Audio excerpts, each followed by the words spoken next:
Comment réussir dans un club? Vous voyez, dans un club, c'est pas facile. Beaucoup sont là, ben, en tout cas, tout le monde est en train de s'observer. Il y a la concurrence, il y a les guéguerres au quotidien, il y a tout, il y a beaucoup de choses. Au travers de cette vidéo, je vais vous donner quelques points clés que vous allez observer quand vous êtes dans un club et vous serez aimé par tout le monde, par tout le président. Et j'espère que vous allez très bien. Vous avez intérêt à suivre la vidéo du début jusqu'à la fin. Là, vous allez mieux comprendre parce que si vous suivez un peu, vous n'allez rien comprendre. Vous voyez, en centre de formation, souvent, je vais partir de là avant de venir en club. En centre de formation, c'est sûr que vous avez déjà eu à être confronté à ces genres de situations, des joueurs qui sont très bons, qui sont chouchoutés par le staff, le président, tout le monde. Alors que bon, il y a des joueurs, c'est vrai qu'ensemble, c'est une sélection qui a été faite et tout le monde est bon, mais il y a des surdoués, eux, ils sont privilégiés, tout ça là. Peut-être que tu ne fais pas partie de cette vague. C'est la même chose, bien sûr, en club. En club, le surdoué est très protégé et le président l'aime, tout le monde l'aime parce que on sait que lui, il va être vendu dans quelques années et ramener beaucoup d'argent au club. Maintenant, si tu vas en clash avec ce surdoué, à un moment donné, tu seras primé. Tu vas te dire, ah, c'est lui, toujours. Quand je suis dans des problèmes avec lui, on lui trouve toujours raison. Donc, le premier point pour réussir dans un club, il faut, en tout cas, il faut se préparer à cela. C'est-à-dire, le phénomène sera protégé. Le surdoué sera protégé. Donc, il faut être prêt par rapport à ça. Il ne faut pas que cela t'étonne. Il ne faut pas que ça vienne dans un club et tu te dis, bon, en tout cas, ça c'est club, ça c'est club, ça, je n'ai jamais vu ça. Non, il sera protégé. Le deuxième point, c'est que, bon, il faut être souvent silencieux. Vous allez voir des situations, vous allez voir des choses et vous n'êtes pas obligé, bien sûr, de parler, vous n'êtes pas obligé de tout dire.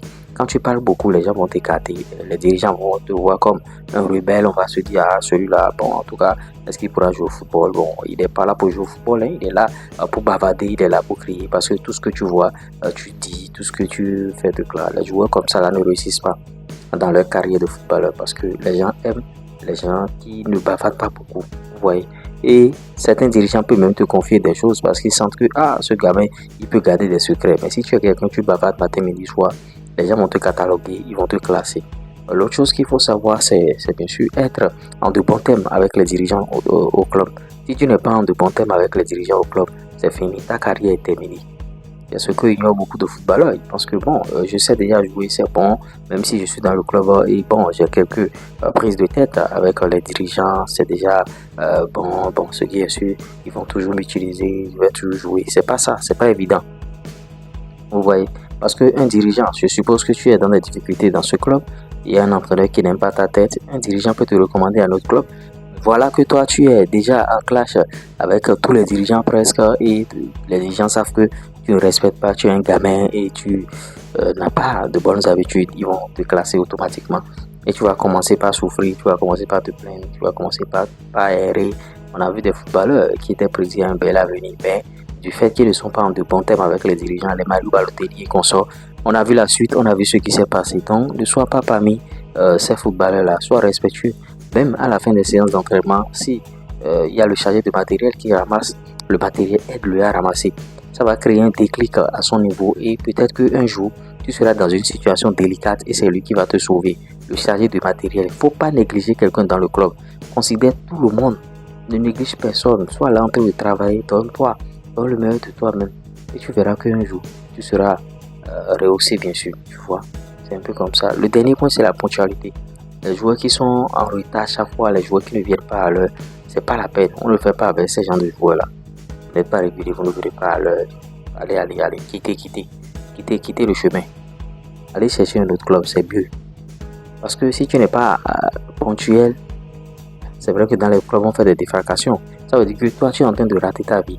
La ponctualité aujourd'hui, c'est la clé. Quand vous voulez aller loin, ne perdez plus le temps. C'est la base, c'est la première des choses qu'on apprend même en centre de formation avant de venir au club.